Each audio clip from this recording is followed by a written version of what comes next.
அடுத்த பொது தேர்தலுக்கான பெரிகாத்தான் நேஷனலின் பிரதமர் வேட்பாளர் 70 வயதுக்கு உட்பட்ட தலைவராக இருக்க வேண்டும் என்று கட்சி விரும்புவதாக பாஸ் கட்சியின் தலைவர் அப்துல் ஹடி அவாங் கூறியதை அடுத்து தாம் யாரையும் குறிவைக்கவில்லை என்று தெரிவித்துள்ளார்.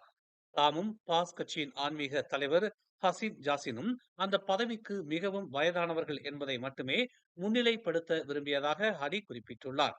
ஹசீம் மற்றும் தம்மை போன்ற 70 வயது மற்றும் அதற்கும் மேற்பட்டவர்கள் பிரதமர் வேட்பாளராக பெயரிடப்பட வேண்டிய அவசியம் இல்லை என்றும், உடல் ரீதியாக வலிமையான இளைய ஒருவரை தேட வேண்டும் என்று தாம் கூறியதாகவும் அவர் விளக்கமளித்தார்.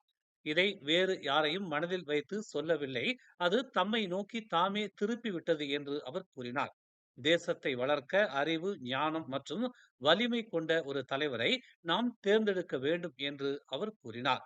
அடுத்த மாதம் 78 வயதை அடையும் மாராங் எம்பியுமான ஹாடி, பாஸ் அதன் பிரதமர் வேட்பாளராக ஆரோக்கியமான மற்றும் 70 வயதுக்கு உட்பட்ட ஒருவரை தேர்ந்தெடுக்கும் என்று கூறினார். அவரது இந்த கருத்துகள் பெரிகாத்தான் தலைவர் முஹிதீன் யாசினை நிராகரிப்பதாக தோன்றியது. அவருக்கும் இந்த ஆண்டு 78 வயது என்பது குறிப்பிடத்தக்கது. மேலும் செய்திகளை தெரிந்து கொள்ள தமிழ் மலர் நாளிதழை பாருங்கள்.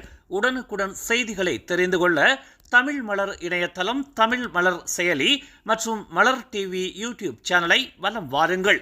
எங்களோடு இணைந்திருக்க மலர் டிவியை பதிவு செய்து கொள்ளுங்கள்.